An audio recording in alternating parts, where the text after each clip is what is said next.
Молодость против опыта, Ухта против Сыктывкара. Каким будет исход этого противостояния на ринге, эксперты предугадывать не решились. Судейство у некоторых вызвало вопросы, но результат известен. Золото в весовой категории до 56 килограммов уезжает в Ухту. Соперник был очень хороший. Он, конечно, он молодой, я старше его буду, но очень трудный бой мне дал, закатил. Как слышали, разногласием выиграл. Старался делать то, что говорит тренер. И все в голове, все, слова тренера. Я просто работал, все, что он мне говорил. Все. Старался свою игру вести. Но так получалось, что соперник тоже назад не отходил, тоже навязывал свою игру мне.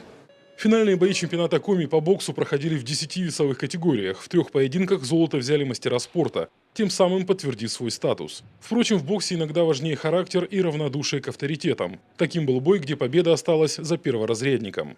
Каждым турниром повышается квалификация у ребят, да, опыт, набирается опыта. Ну и, соответственно, вместе с турниром и судьи тоже набираются опыта с каждым разом. И чем больше так будет организовываться таких мероприятий, вот, соответственно, и будет большой результат в целом. Не только для города, но и для республики.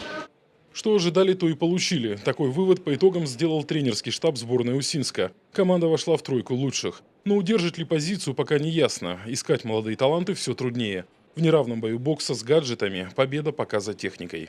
Зал хороший, все хватает. А ребята неактивные. Больше сидят в телефонах и мало ходят на тренировки.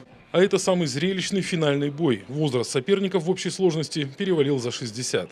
Боксом профессионально уже не занимаются, но такие турниры стараются не пропускать. Победа за обладателем совсем не боксерской фамилии – сыктывкарцем Николаем Бекхэмом. Разница чувствуется, когда выходишь против 20-летнего. Мне 35. Тем не менее, стараюсь, доказываю, что мы еще в таком возрасте готовы не хуже молодых драться, скажем так. Давно друг друга знаем, давно боксирует. Чуть больше опыта у него, поэтому, считаю, судьи более ему отдали победу в этом бое. А так достойно все, считаю, правильно. Молодец, хорошо. Я себя тоже хорошо оцениваю. Подошли нормально.